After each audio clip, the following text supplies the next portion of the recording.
You just got to pull it out. There you go. And we're back to the home of the average Joe. And we got John with us. And we're going to get this party started here. So without further ado, stay tuned and we'll get rocking and rolling.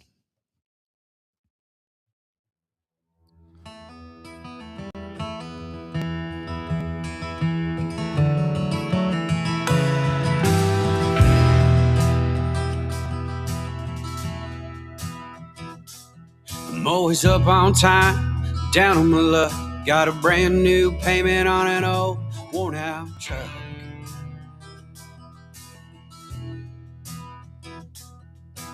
Papa told me back when I was 9, someday this farm, it'll be all mine.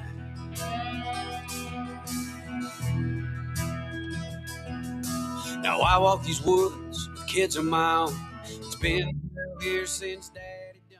And we're back to the home of the average Joe podcast. And guys, if you wouldn't know it, we are already in week 2 of Ohio turkey season.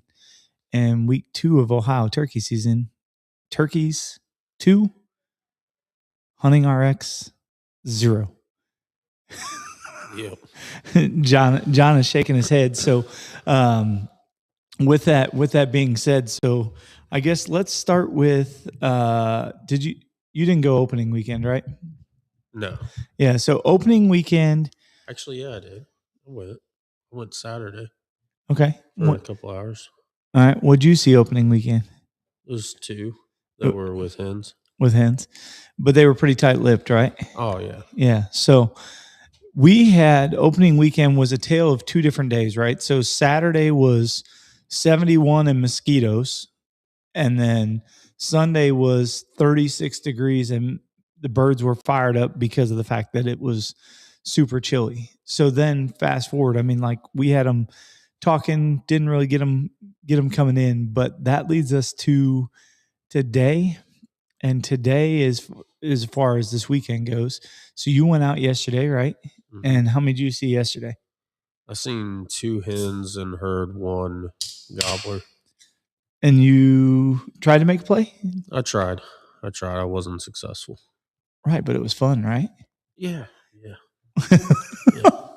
All right. So with that being said, so Hunter and I yesterday, with it being, I think yesterday was like 39 when we left home at 5:30. And by the time we got to the woods, the wind was blowing, and it was cold. It was brittle. It was more of like a fall morning than it was a spring morning. We definitely did not have the right attire on for that. So at like 9:00, we're like, oh, hey, we're gonna get up, we're gonna move, and we're gonna make a change on that stuff to see what's going on. Oh, that's funny. So we got up to the truck, but we didn't even see, that one of the cameras had went off. So we're sitting there kind of just warming back up quick and making a move to where we were going to go. And when we made a move, quick, lo and behold, wouldn't you know it, the camera goes off. So I'm like, oh crap, Hunter, we need to get our stuff together because this bird is V-lining straight for the area that we're going. So then we quick unloaded, got everything kind of packed up and ran up to the area. And I sent you the video. I mean, like that video was the ending after the couple sequences before it. But that anodized aluminum call from Full Clutch that we have had him fired up. Like, dude, it sounded like he was right behind us. Mr. Doug Light, what is happening? We're just telling stories, buddy. Telling stories. I know you got plenty to tell. Maybe we'll let you tell some on here. But no, that anodized aluminum had him fired up. I mean, like with no mics, like that was literally just that Insta360 camera. How close did it sound like he was? Yeah, I mean, he sounded like he was right on top of you. Yeah, and then lo and behold, wouldn't you know it, a coyote or a fox, I'm going to assume, I don't know what else would take a rabbit, because this rabbit was squawking all the way through the woods with like a distressed rabbit call. So I'm assuming something kind of let it have it. So I'm not sure exactly what. And that was all she wrote on that. Yeah, Doug, definitely for sure. I've had a lot of good luck. So then that fast forward to today. Did you go today? No, I didn't go today. Okay, so Hunter and I got up today. There's frost on the freaking truck. So it was even colder today. So I had told him to dress warmer, dress accordingly, right? And we went to where kind of everything unfolded yesterday, and we couldn't pull him across the creek once everything was said and done. And we get back in there, and in the morning, they're right back up on top of that ridge in that field, and they wouldn't come across the creek. And they just wouldn't come. They were, it sounded like they were maybe with what you talked about really the other day. Jimmy, what's happening where you had that gobbler with hens where he would respond to you, but he wasn't leaving her. And that's kind of what happened to us this morning. But I'm like, you know what, dude? We got nothing to lose. It's 10 o'clock. Let's take a walk. We literally took a walk, and I haven't even had a chance to tell you this story. We got down in there at 10:15. All right, so before I finish this story, Jimmy and Chris, what is happening? So we got down in there at 10:15, and literally I heard, and I'm like, I looked at Hunter, and like we're just walking down the middle of this logging road. And I mean, it wasn't close to us. It was up that ridge again, back on that field where we heard him this morning, but we were a little way down the ridge. And I look at Hunter and I'm like, well, I don't know how close he is, and I don't know how much time we're going to have. So we're not setting up the decoys. We're just going to find a tree, lean against it, get your pew pew set up, and let's call and see what happens. We call, he responds. We call, he responds. We call, and then we let him respond again, and then we call. We went through this literally for an hour and a half of him back and forth. And then all of a sudden, you see him pop up over the creek bank, and you can just see his head. So he hasn't come completely out of the creek bank yet. And you can see him strutting, and there's trees in the way. You couldn't get a shot at him, but you could see him strutting. I'm like, Hunter, he's right there. Hunter, he's right there. And so I'm just like, I'm kind of like laying down at this point, just hitting that full clutch call, just soft purrs. And he is just like firing off, like as soon as like, and no gaps in between, no nothing. And then like he pops up on the logging road, but he came out to our right, which as a right-handed shooter is the worst place that he could have came out because there's trees in the way. So we kind of made it that way. And he's sitting there full strut and just lets it bellow 15 yards from us, sitting there, nothing we can do about it. He's looking at us. He pops down in the thing again. And I'm like, Hunter, we got to go. So I let him get back down in there. I hit it again. And then he starts sounding back off. I hit it again. Well, then I started cutting him off because I got a tip from Nathan yesterday.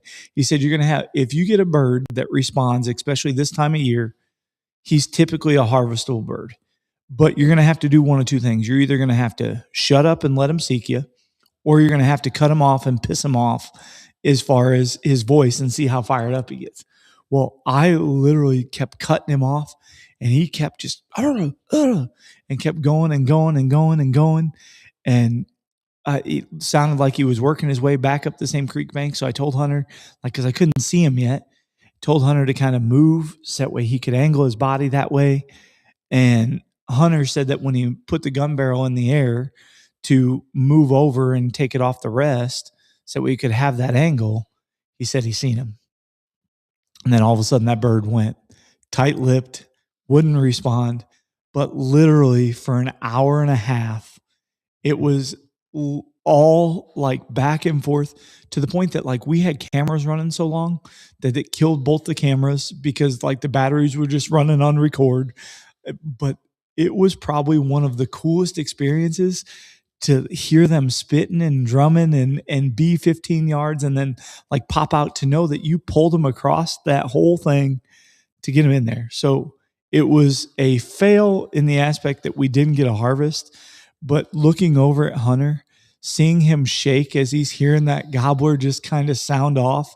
And like, because when he's sounding off, even in front of us, he's still only like that logging road is probably only 15 yards across from us. So, and then it drops down a little bit. And so, I mean, maybe max at 20 yards, but like he was talking, he's like, you know, Dad, we may not have got it done, but that is one of the coolest experiences. He said, like, how would you think that chalks up to deer hunting? I don't know. And so like I was like, oh, Richard, what's going on? Hey, Katie, how are you? Thank you for tagging Mr. Gavin. But yeah, so it, as far as getting you fired up for turkey season, it definitely left a taste in our mouth that like, holy crap, like deer don't respond in that way, right? Like you may get them grunting and you may get them doing that, but like they're not going to work a sequence for an hour and a half and then like, not see anything, work back down in the bank and then come back typically, like not unless they smell something, right? Like, and not unless it's the right time of year for a deer. Like, and that's the first time turkey hunting that I've ever experienced that. And now, granted, it was only one bird. I don't even know how big it was. It could have been a jake. I've seen a little bit of like puff hanging off, but couldn't tell how big a length. But it was just cool to have them fired up. What's up, Jason? To have them fired up and like, then look at him and be like, well, we gave it, but buddy, I gave it everything I had. Like I'm laying on the ground on my back, like trying to make this call sound, whatever. Like that's all you got. Bob Carey, what's happening? We got the whole motley crew on here, guys. And if you are just joining, we're just talking turkey stories from the first 2 weeks. And hopefully, we will have a surprise for you next weekend. And it may be a change of location just for us for the weekend. But we may have a surprise that way and see what happens. But yeah, I think that we're going to have a lot of fun. Oh, here you go. Here's the debate. I'd take a day in the turkey woods over a day in the deer woods every day. No. Doug Light, John, I no. See, I knew this debate would come. John, how do you feel about that? I don't know. I'm not a turkey hunter, I guess. Like, I know a lot of guys like that. There's nothing wrong with it. But for me, I don't know. Doug's been successful in both, so he would know better than I would. But I don't know. There's just something about deer hunting that turkey hunting just doesn't. It just doesn't do it for me like the way deer hunting does. The deer that I seen last year, right? Like, we've talked about it a little bit, right? But like seeing a deer of that caliber on the hoof, and then like I just don't see there being a turkey that's ever gonna get me to like where that deer. That deer has me so twisted up right now. Like all I can think about is that deer, and to the point where like I've put my vacation in for this year around the same time frame that I seen him, and I know exactly where I'm gonna go. I know I don't know. I've never seen a turkey that's gotten me that twisted up like that. But this deer's got me but on another level. But so let me ask you this. So because we all talked about it. Like we really didn't start turkey hunting till I think it was the second year that we moved here. And I think we went once or twice that spring season. And then last year we went, a couple more times. But this year is the first year that like we adequately, opening day, we were out, bolt day, you know what I mean? This is the first year that I'll call it go all in for turkey season. And going all in, I'm going to tell you that like even without a harvest, having that response and knowing that you're controlling what they're coming in on. Oh, it's definitely different. It's I like can't say poor man's elk hunt, basically, right? Well, yes, but like, think about this though. Like, what control, other than if you have a grunt call or whatever, and you a snort wheeze or whatever, and you rattle them in. Other than that, like in the deer woods, other than putting yourself in the right place at the right time, which you still have to do in the turkey woods. Yeah. You have no control over talking to them. And better yet, 90% of the time when you're rattling or grunting, you're doing it blind. You're doing it with no response. Right? And I'm going to say no response because that may be what ultimately got them interested, right? And moved them in your direction. But you're not like legitimately And again, no, this is not a Primos promotion. We are not speaking the language with them like we are with this turkey stuff. And so, Jason, yeah, buddy. So before I go any further, Jason, you and your son Matt laid down some hammers, and you guys doubled up on some birds yesterday, and definitely came out a little heavier there, boys. We definitely are proud of you. Storm and Norman, Custom Calls, said that he's with Doug Light 100%. It's turkey. But I will tell you, so coming from that guy, so that guy makes some great calls over there as well. And he's been in the turkey woods a lot and knows a lot of just in general good information. He's like, Doug, like when you go to turkey hunting, like they just got a lot of knowledge. And he has put a hurting on some birds. I think he's tagged out. So Troy, are you tagged out in Illinois and just got Kansas left? Is that what I remembered seeing? I mean, I've tried to follow along, but you guys have had a lot of success over there as well. Okay, so here you go. Tony or Tori, I don't know. Tony's at a birthday party. Yeah, Tony's at a birthday party.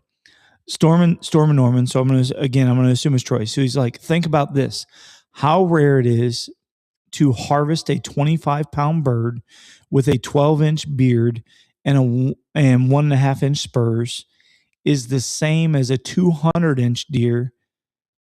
Killing a 2-year-old turkey is like an 8.120. Just put it in perspective. So I guess, yeah. So Jim Kaufman, what's happening, my friend? So think about that. He does bring up a pretty good point. Like, and again, I haven't even harvested one yet, but after this morning, like, and I didn't even have the pew-pew in my hand. It was all hunter. Yeah. Like all I had was filming equipment. Again, I'm not disagreeing with it, but there's just something that, and again, everyone's different. Right? Like I know guys that are like strictly like upland birds. You know what I mean? Oh, like no. They don't. You know what I mean? Like there's guys that are strictly duck hunters. Duck hunters only, right? Yeah. Like, and I'm not. Again, like I'm not downplaying turkey hunting, but like for me personally, deer hunting will get me more fired up than turkey hunting. Now that some of these guys have been in some woods a lot different, right? Like most of the woods that I hunt is up until this year, right? Like majority of them have been better deer woods than turkey woods, right? Like so with that being said, the woods that we have, we're talking about blind deer hunting, essentially blind calling, which is really up until this year for you. Is that really what you would say it is for turkey? Because really the turkey were pretty rare out there where we were. Mm-hmm. So it wasn't necessarily that we knew they were there. It was just more so like, hey, we seen them every now and then. We know that they existed there at some point in time. I'll put it this way. Like when I heard that turkey gobble yesterday, right? Like it got my blood going. Don't get me wrong. But I can think of a morning hunt, deer hunting, and I heard a buck grunt in the woods and it got me going way more than that turkey gobbling did. And again, like it's each their own, right? Like, I'm not, that's what Doug just said. Yeah. Like it's not something that like, don't get me wrong. Like I'm going to turkey hunt. I'm going to keep doing it. And I'm going to, you know what I mean? But like, I know guys that they live for turkey season and like deer season's kind of like secondhand to, turkey hunting. Right. But like where I'm at personally, right. Like my focus is deer hunting for the most part. Right. Like, and I know guys that said they wish that if they gobbled all year. I was having a conversation Thursday with a guy and Friday. And he was like, if they'd gobble all year round, he was like, I'd never deer hunt. He was like, I would turkey hunt until the end. Spring and fall. Yeah. He was like, if they would gobble all year round, he was like, I would not ever deer hunt. And I get that. Right. And I'm not knocking it by any means. Right. Like I think turkey hunting is very fun. I can see where it is appealing to a lot of folks, especially people down south too. Cause like, I think like the further south you get, right, like it grows in popularity the further south you get because the deer aren't as big as like the deer that we have around here too, which I do think plays a factor in it. But like when you think about like Doug, right, like he's land of the giants and he's got good birds there, right? He's traveling to do both. So like You're the Doug. Yeah, I mean, Doug's always putting stuff down. I mean, Yeah. I've gathered that already, right? Like, I don't have a quarter of the knowledge that Doug has, but like for me personally, I just find more enjoyment in deer hunting than I do turkey hunting. Yeah. And so again, I only continued to push back because I think it's hilarious that like we jokingly said that once it got to turkey season that this was going to be a debate, especially especially when it comes to just in general, right? Because there are people that like Troy and Doug that are 100% all in turkey. That's their bread and butter. Yeah. But then there's going to be other people that, you know, all in deer. Yeah. That's their bread and butter. But then it's funny to hear the stories that either took you either way. So like Doug's story right now is he's trying to get a grand slam. And I think the only thing he has left is the Rio, which I believe is only in Florida or somewhere, maybe even Texas or Mexico. Too, but those birds are. I think Texas has Osceolas and Rios, I think. I gotcha. I mean, it would be cool. It would be cool to be able to do the slam, which I do think that is something that is appealing from a turkey side, right? Like you don't have that from like a deer perspective, right? Like getting a blacktail, a mule deer, and a whitetail, right? Like I mean, someone correct me if I'm wrong. I don't think there's like a slam for those like that, but I mean, it would be cool. It'd be cool to be able to say, and like, don't get me wrong. Like, I mean, that bird had me fired up when it started gobbling, but like to put that into perspective, it just doesn't do the same. It still gets me going. Like I still enjoy it, but it's just not. Is not as much like I'm not taking a week or 2 weeks off. And I mean, you remember at my old job, I mean, I took the whole month of November off to deer hunt, right? Like I'm not doing that for turkey hunting. Like it doesn't get me fired up like that. Doug says it's he has Rios and Osceola is what he has left. So he's Easterns and Mirams, whatever. Somebody correct me because yes, words are tough. As my wife's sitting there looking at me like, did he really just try to pronounce that? Just kidding. But yeah, I know he's got those two. As they just got back from Nebraska, putting down some birds in the snow out there in freaking April and okay. So Troy from Storm and Norman says Texas has Rio, Florida only has Osceola. There it is. So that's maybe Osceola. So Troy, correct me, is Osceola the one that is more of like, what are those birds called? Like a peacock. It's like a blue. Yeah, like a blue. Yeah. So Troy, correct me if that's the right there. See, obviously I have not read up on my Grand Slam and all the difference of turkeys because I don't know. Yeah. I mean, like I had that invite to go to South Dakota to hunt birds, right? And I didn't do it. But if that would have been an invite to go to Kansas to whitetail hunt, or, you know, I would have probably taken, I would have done it. I would have taken off and went and done it. Hey, Tony goes, my sister found me. We're good. Okay. Tony, I'm glad you have been found. We know you get mixed up with kids, so we're glad she could short you out of the bunch. Yeah. No, I don't know. It just, again, it's one of those things. It's just like, right, the people that say, you know, hunting during the rut and hunting like early season when they're not pressured, right? There's so many different debates and conversations, but it's all exactly what Doug said is whatever gets you in the woods and whatever allows you to have fun. Like,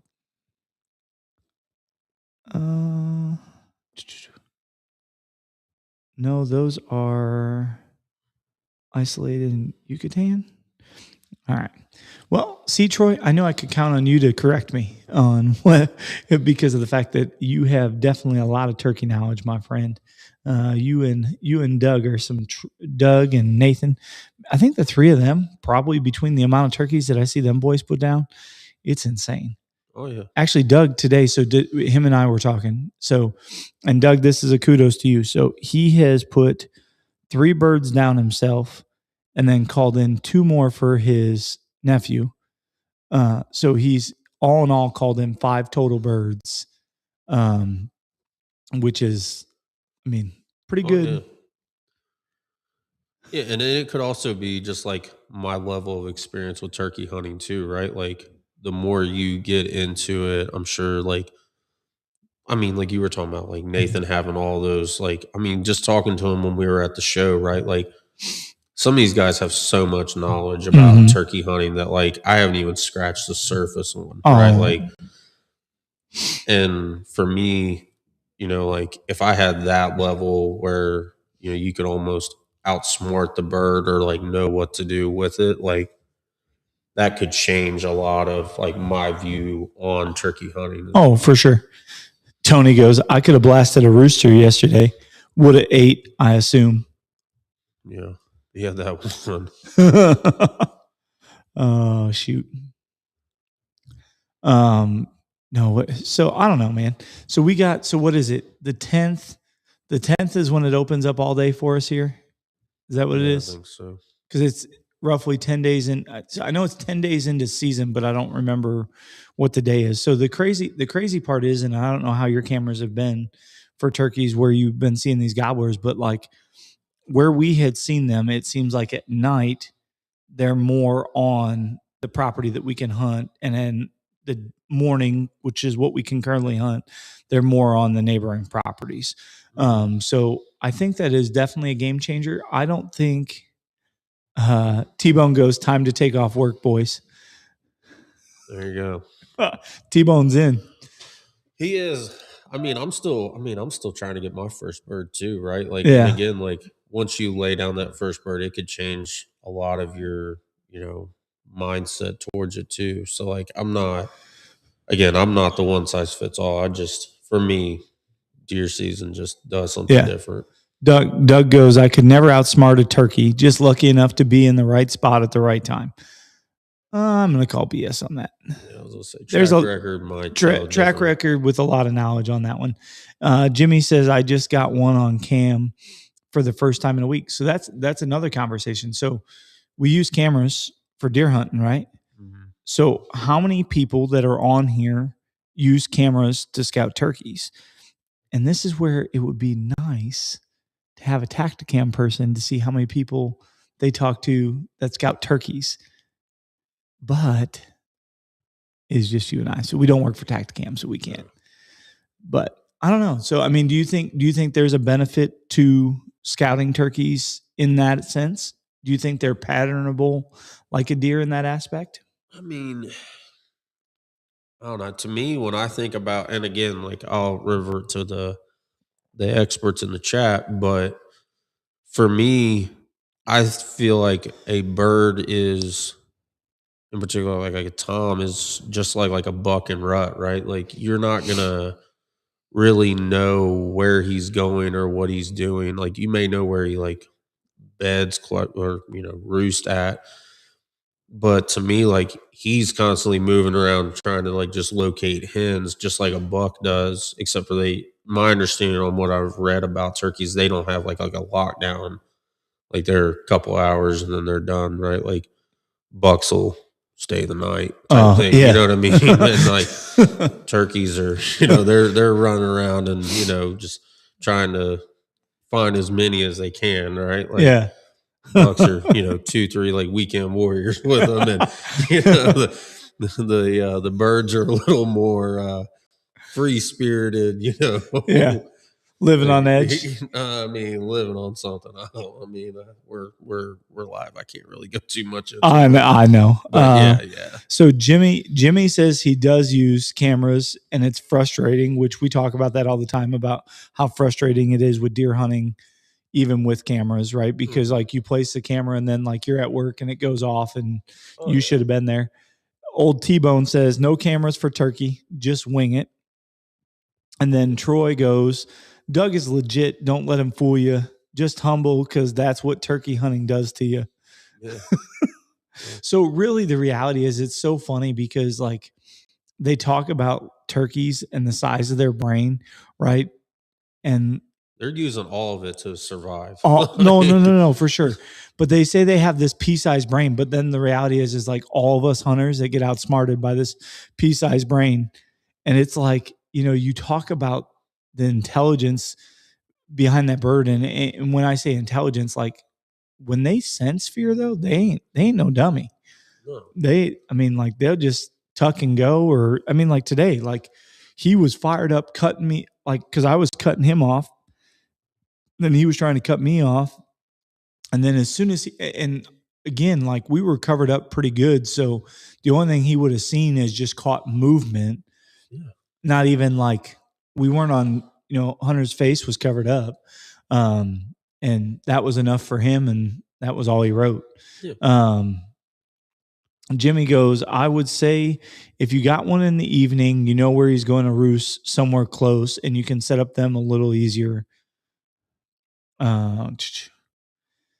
T-Bone goes, about done with cameras for deer. I watched most of the bucks walk right around them. So you don't have to worry about that with turkeys. They're too stupid to do that. What, walk around the cameras? Well, I don't know. They seem to stay off the cameras. And then T-Bone goes, including the one I thwacked. Yeah. So, but yeah. That buck that I saw last year when we were hunting, and I reached out to Tony because I told him, I was like, dude, this is a bigger deer than what I went in after. And he had to pull it up, but like literally that deer stopped and like went around the camera. If he'd have went down that trail, I'd have had him at 10 yards. But he specifically cut around the camera, which put him where I couldn't shoot him. I got you. So, that's crazy. So Doug goes, turkeys can get locked up with hens like deer, except with turkeys, it could be 6, 7, or more hens, unlike a single doe. Same scenario. Both are hard to break from the girls or their girls. It's like that opening day when I was out there. I seen 2, and they both had hens with them, and they were not. They did not leave those hens. Jacob Vance goes, pressure is staring at the judge facing 20, son. Oh yeah. I'm assuming there's a joke. I was going to say a story behind and then old T-Bone goes 100% with a skull face. So there's gotta be something behind that, because of the fact that there's a story behind that's hilarious. Yeah, I'll tell you about that when we're off the camera. But that was a good one. That was a good one. That and Blake Maislin's son. Those are 2 really good stories that we've had. Stories, but that are not air appropriate. No, God. All right, I was waiting. Normally T-Bone will allude to some hints, but he did not. No, he's not going to. I got you. I'll tell you about it afterwards. It was a good one. I got you. All right. So with that being said, so what did we say? We go through the end of May, right? May 20. I think it's May 24th, May 25th, something like that. 25th. Yeah. So, and honestly, 4-4-4.4444. That's my hint. I'm assuming he's trying to. I'll tell you. I know, but I'm assuming. I say T-Bone always gives me hints, so he's. But no. So with that being said, so the reality is like when you get the opportunity to switch to all day hunting turkey, are you going to take that opportunity? No, I'm not sitting out there all day for a turkey. Well, no. Like you can hunt morning and evening. Are you going to do a double sit like you would do for a deer where you'll go morning and then maybe... Well, if it's deer hunt, I'd sit all day.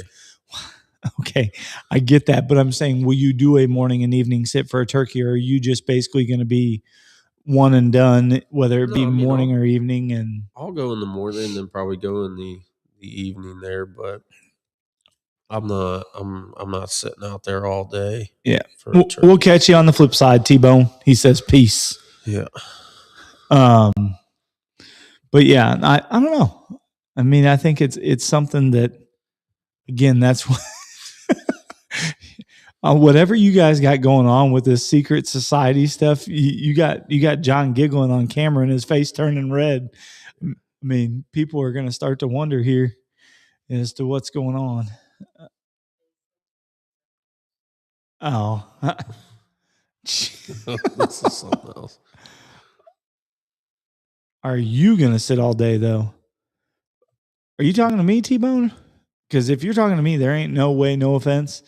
I'm sitting all day with my 11-year-old son because he will not last all day.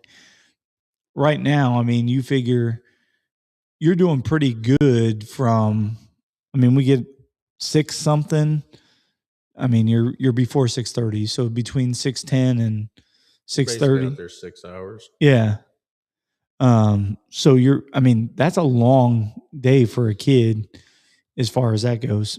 Doug goes, it's not nice to keep secrets, LOL. Doug, he'll have to call you with that one. All right, Jimmy, I hope you have a good night at work, buddy. Don't have too much fun. We appreciate you tuning in, buddy. No, I don't know. So it'll be curious to see though, but because like I know Ohio is one of the few states like, so you deal with Kentucky a lot. Is Kentucky a state that you can hunt evenings with turkey? Oh, T-Bone goes, talking about deer hunting. Are you really going to sit all day? Absolutely. There you go, T-Bone. You heard it from him. He says absolutely. And be ready for a text. The Blue Collar Boy says yes, they're sitting all day. Now, so that's the one thing I will tell you. So, you know, like we talk about weather impacting deer hunting, right? So like weather as far as turkey hunting, Nathan and Doug have told me more stories. He says bet. Right. Oh, T-Bone, he's been on this bet thing lately. So, I mean, you may want to take him up on that. We got a bet going on. I got you. So Nathan and Doug, as far as that goes, God bless it. You guys got the bet going on. So I'm trying to we've figure. Got a couple bets going on, him and I do. So I got you. Yeah. You got that side hustle. No, I lost the last one. So I got at least one going with him right now. I got It's usually sports related that me and him bet on, but I'm on a hot streak of proving Tony wrong. So I'm going to keep that streak alive. I remember the last one from last hunting season. Yeah, there was a couple actually. Oh, I was only talking about the Kentucky one and what the tag pricing was. Oh yeah, he got proven wrong there, and then there was one he was right on. It was the last one he was right on between me and him. I got you. Well, all right, where did I go with that? Come on, see, yeah, I was going somewhere with that. Nathan says, "What's up?" I didn't even see him say what's up. I'm assuming that's Nathan because Doug's on here and then Blue Collar Boys, so that's got to be Nathan. But yeah, so we got roughly 3.5 weeks to get it done. What? Huh? Oh, shoot. So we got roughly 3 weeks to get it done. So we'll see how many of us can get the job done. Oh, you were talking about the weather. Oh, there we go. Thank you, Doug. Weather. I got sidetracked because we were talking about these bets. So the weather. So Nathan and Doug, as far as turkey hunting in the rain, they have said that the birds, weather related, like in the rain, seem to react just as well, if not better, in the rain. Have had better luck. Like I think the last bird that he shot in Illinois, it was absolutely downpouring in the morning. He went back, dried out, and it was still spitting, then went back out and ended up taking that last bird in Illinois. And I think that's the crazy part because like deer hunting, typically weather slows them one way or the other, right? Like you try to catch them before movements as far as weather relation. So, I mean, that's not always the case. I mean, obviously if it's during the rut that can change, but like they for the most part, like if you have a front coming through, like that's the big thing with deer. Like you try to catch them before the front, after the front, to whereas it seems like with turkey, and again, Doug, Nathan, Troy, y'all can tell me I'm crazy, but from what you guys have told me for stories, because again, I have no facts to back it up because I have no turkeys on the ground. It seems like you boys seem to have really, really good luck as far as rain and turkey hunting, which is pretty crazy. But we may get to test that theory because I think it's supposed to rain all week and then maybe a little bit into the weekend. So we may get to test that theory this weekend, which it maybe where a blind plays out or something along those lines, I guess. Well, your audible may change that. Well, yeah, could, but yeah. Troy says, do not, in all capitals, sit on the couch during the rain. Love hunting birds in the rain because they are typically in the field, easier to find and work. That makes sense. Yeah. So Troy had said, do not sit on the couch during the rain.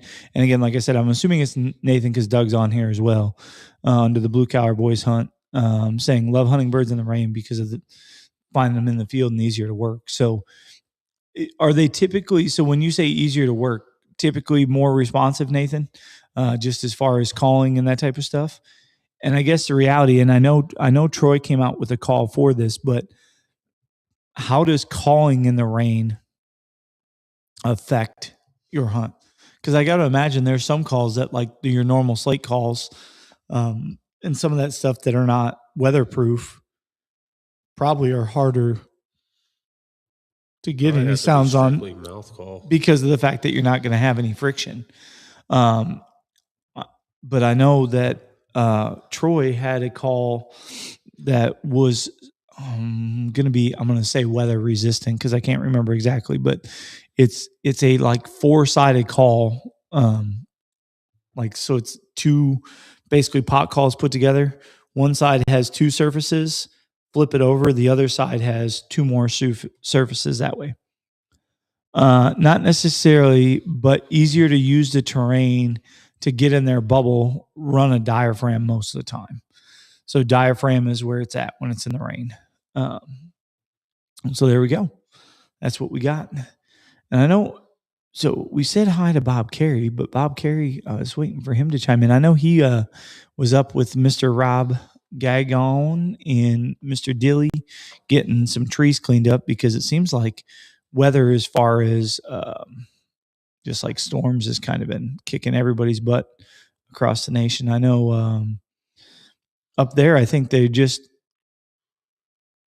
he goes, so that new call that I was telling you about from him says it'll run in the running water. So that's a pretty interesting, I mean, that's a pretty interesting concept, especially considering the fact that like sometimes you don't have a choice, right? Like you're just there. There's no cover. So Troy, that's pretty cool, man. So kudos to you for coming up with something like that and being able to get something like that. You just got to have the right friction call and strikers to run wet. Makes sense. It all comes down to physics, right? Yeah. Yeah.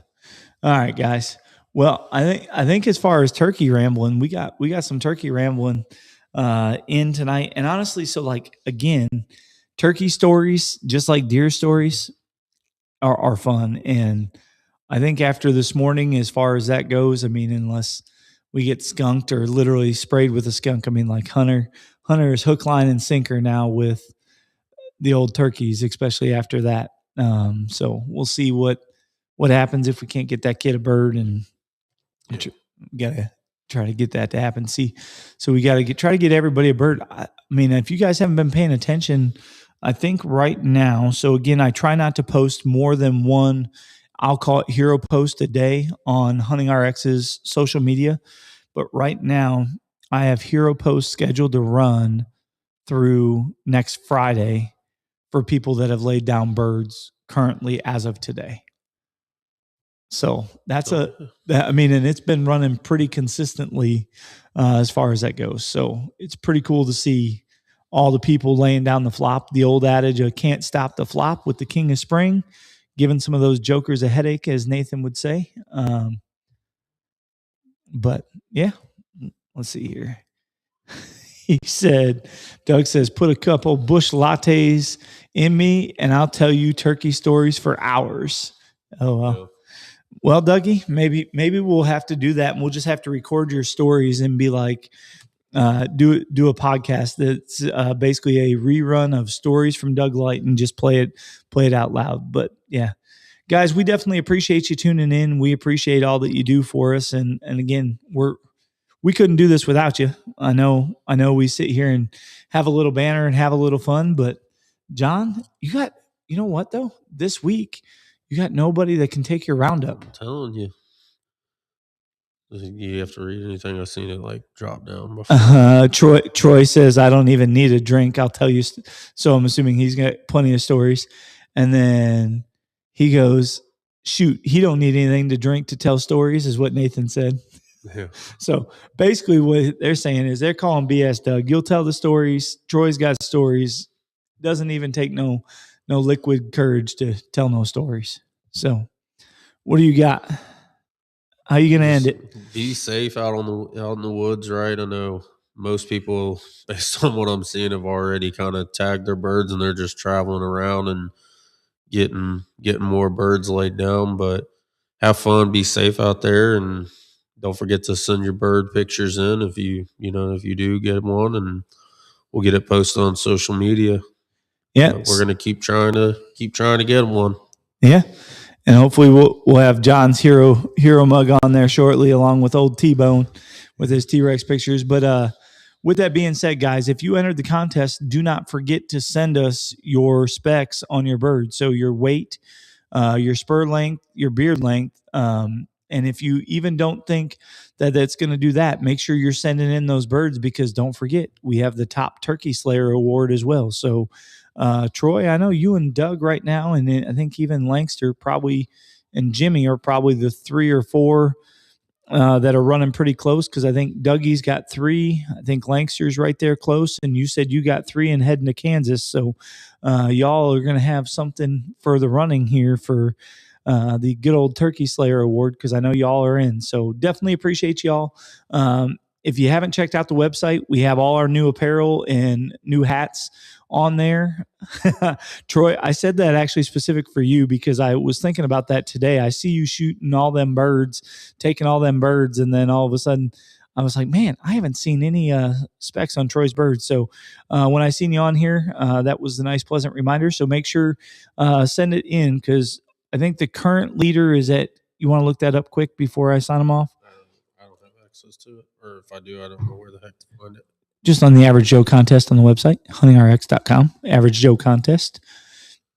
And then the leader, I believe, so the leader is Jimmy, but it's 38.94, I believe, because Jimmy's bird was 26.01 pounds, 1 5/16 spurs, and I forget what the beard comes out to be. But yeah, so I think it's 38. Jimmy with a 26.01 pound bird, 10-inch beard length, 1 5/16 inch spur length, for a total score of 38.64. And then Kyle Thor's winning with a score of 35.95 with 23.7 pound bird, 10 7/8 beard, 1 inch, and then a 3/8 on the spur length. There you go. So those are your leaders in both the adult and youth contests that are going to take home the belt at the end of the year. So again, don't forget about that. Make sure you check that out.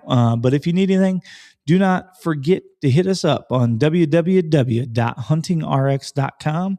And until next time, we'll see y'all.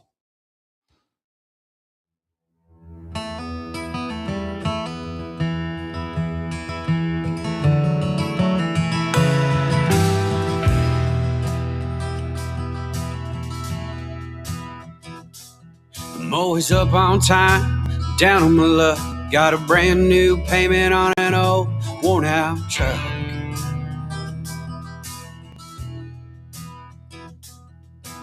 Papa told me back when I was 9, someday this farm, it'll be all mine.